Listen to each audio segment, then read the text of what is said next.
ಕರ್ನಾಟಕ ರಾಜ್ಯದ ಹವಾಮಾನ ಮುನ್ಸೂಚನೆ. ನಾನು CS ಪಾಟೀಲ್, ವಿಜ್ಞಾನಿ ಹಾಗೂ ನಿರ್ದೇಶಕರು, ಭಾರತೀಯ ಹವಾಮಾನ ಇಲಾಖೆ, ಬೆಂಗಳೂರು.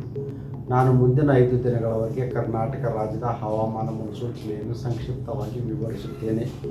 ಇಂದು ಕಲಬುರಗಿ ಜಿಲ್ಲೆಯಲ್ಲಿ, ಕೊಪ್ಪಳ, ಬೆಂಗಳೂರು ಹಾಗೂ ಚಿಕ್ಕಮಗಳೂರು ಜಿಲ್ಲೆಗಳ ಕೆಲವು ಕಡೆ ಹಗುರವಾಗಿ ಮಳೆಯಾಗಿದೆ.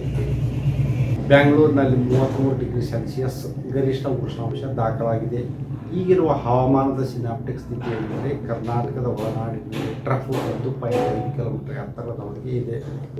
ಇದರ ಪ್ರಭಾವದಿಂದ ಉತ್ತರ ಹಾಗೂ ದಕ್ಷಿಣ ಒಳನಾಡಿನಲ್ಲಿ ಏಪ್ರಿಲ್ 18ರಿಂದ ಏಪ್ರಿಲ್ 22ರವರೆಗೆ ಹಗುರದಿಂದ ಸಾಧಾರಣವಾಗಿ ಅಲ್ಲಲ್ಲಿ ಗುಡುಗು ಮಿಂಚು ಸಮೇತವಾಗಿ ಮಳೆಯಾಗುವ ಹೆಚ್ಚಿನ ಸಾಧ್ಯತೆ ಇದೆ.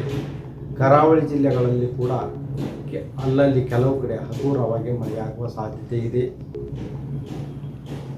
ಮಳೆಯ ಜೊತೆಗೆ ಒಮ್ಮೊಮ್ಮೆ ಬಿರುಗಾಳಿಯು ಕೂಡ ಬೀಸುವ ಸಾಧ್ಯತೆ ಇದ್ದು, ಅದರ ವೇಗ ಪ್ರತಿ ಗಂಟೆಗೆ 30ರಿಂದ 40 ಕಿಲೋಮೀಟರ್ ಇರುವ ಹೆಚ್ಚಿನ ಸಾಧ್ಯತೆ ಇದೆ.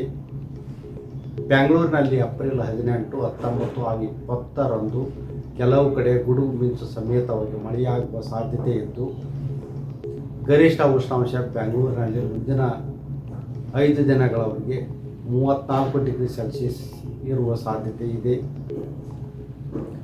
ಉತ್ತರ ಒಳನಾಡಿನಲ್ಲಿ ಗರಿಷ್ಠ ಉಷ್ಣಾಂಶ ಸುಮಾರು 41ರಿಂದ 43 ಡಿಗ್ರಿ ಸೆಲ್ಸಿಯಸ್, ದಕ್ಷಿಣ ಒಳನಾಡಿನಲ್ಲಿ